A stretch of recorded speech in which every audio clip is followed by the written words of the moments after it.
See, I'm on the ladder, and see, most attic ladders don't have this little hinge thing here. See how it pushes down, and there's part of it down here that's come off, and I don't know if I can fix that. It might have just popped off. There might be like a cotter pin that fits into a little hole. I'm gonna have to look at that a little bit closer and see, or it could have broken off or something. But it looks like if I can reattach that, I can get that up close. See, before I flop it down, because I was thinking, oh joy, I'm probably gonna have to take this down and replace it with a new one and all that kind of stuff. I always like to check things out first, and if I can fix it, I'll fix it.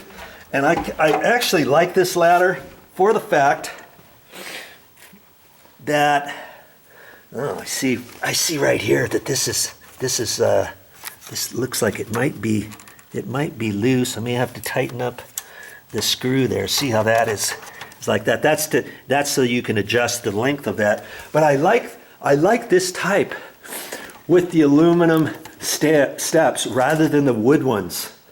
If you find the wood ones, look around and see if you can find the aluminum one. This one is much more solid and sturdy. The wood ones, they feel tinny. I don't think the treads are as white as that. And if you break one of those off, oh man, then you gotta mess around and try to figure out how to fix it. This thing, there's no way you're gonna break these metal ones. And it feels like it would be more solid. Okay, but you know, I'm gonna see if I can't fix that, and then I'll check this out and make sure all the screws are tight on it, on the feet, and make sure it's all good to go before we move in.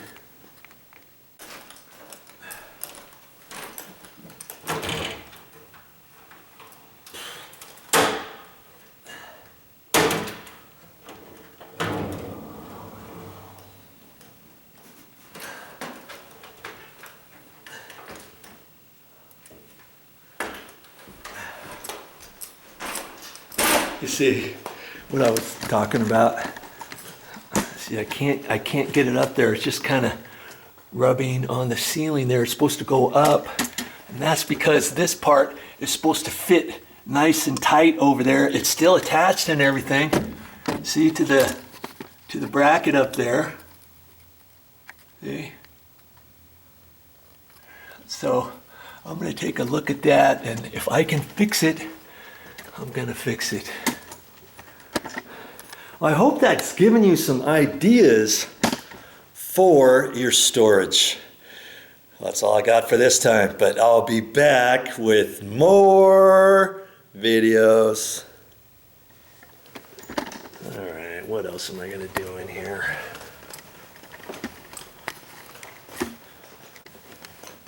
Oh, brother, that's funny. What am I going to do next? You know what I have to do next, don't you? I've got to take my shelving and stuff and my brackets over there, the Formica countertop, and I got to huff it up there into that storage area, up those stairs. So I'm going to have to pull that back down, get all situated here. I've got the other brackets over here for that. And you know, when I take stuff apart, I save all the stuff. I'm a miser when it comes to stuff. I can use all these things. I can use the lag bolts for something. I can use the washers, the different screws, the brackets. I might not use all that stuff to reinstall the shelving and stuff. I may get some other stuff, but you know, I'll look at my existing trim and backing pieces and all that kind of stuff, and see what I can use and what I still need. And the funny thing, well, usually I don't save. See, I got all these screws. I got all these screws out. That didn't really take me that long to get these type with the square head on there, even though I didn't have my attachment with me.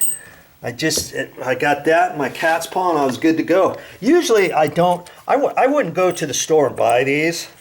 because I very seldom use them. I like to use, you know, drywall screws about that long with the regular head on it, you know, the Phillips head. But I can save those in a pinch. I'll have to put them off to the side somewhere. And if I ever need one or two more drywall screws, I think, oh, hey, here's my chance to use these and get them used up.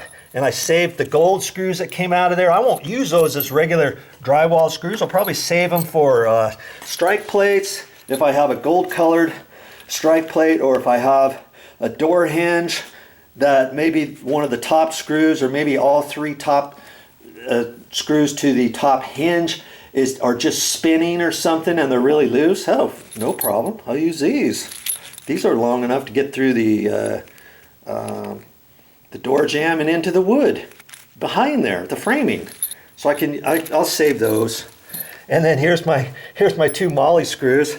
You know, you'd be like, what are you going to use those for?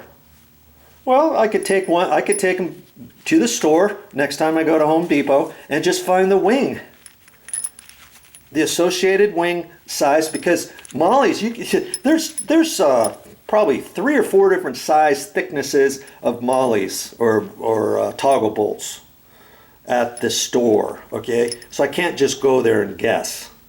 Okay, and then I would just buy the 2 wing things, knowing that I've got that. Okay, I'm always trying to use up my materials, save it. Why throw this stuff away? I could throw it all away. I could cut it all up, throw it in the dumpster. But then next time I got shelves, do I really care if the shelves are brand new up there? Do I? No. If I throw those away, and if I don't have a truck to get the new stuff, then I've got to mess with putting this stuff into the SUV in the back and having them cut it at the store and all that kind of junk. Forget about that. So I'm glad I thought about that stuff. So anytime I think about something, you know, that could help you out, I'm gonna show it. All right, time to get that stuff up there in that little attic storage area. Well, did I eat my Wheaties this morning? I brought this stuff in here. I was gonna take this up. This is pretty heavy too. And that piece and the Formica. And I started thinking, you know what, wait a minute. Maybe I shouldn't put it up here just yet. Okay? Because let's think about this for a minute. I thought, oh yeah, I got plenty of room to set it here and to cut it up here and to rip it up here. Then I got the particle board flying all over the place, having dust. The smoke alarm, did you know that smoke alarms will go off if it gets dusty enough wherever you're at? Plus the water heater, you're gonna get dust on that. You're gonna get dust over here.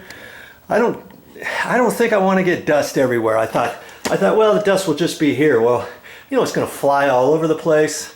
You're gonna have dust on the walls, and I don't think I'm gonna paint up here. Maybe someday I'll paint up here. You never know. I might before I put all the shelves up here. So I thought, you know, maybe I shouldn't cut the stuff up here. And I'm thinking, I've got my saw here. I'll just take it down into the garage and do it. Now, say probably something I'm going to do later is you see how this is not straight?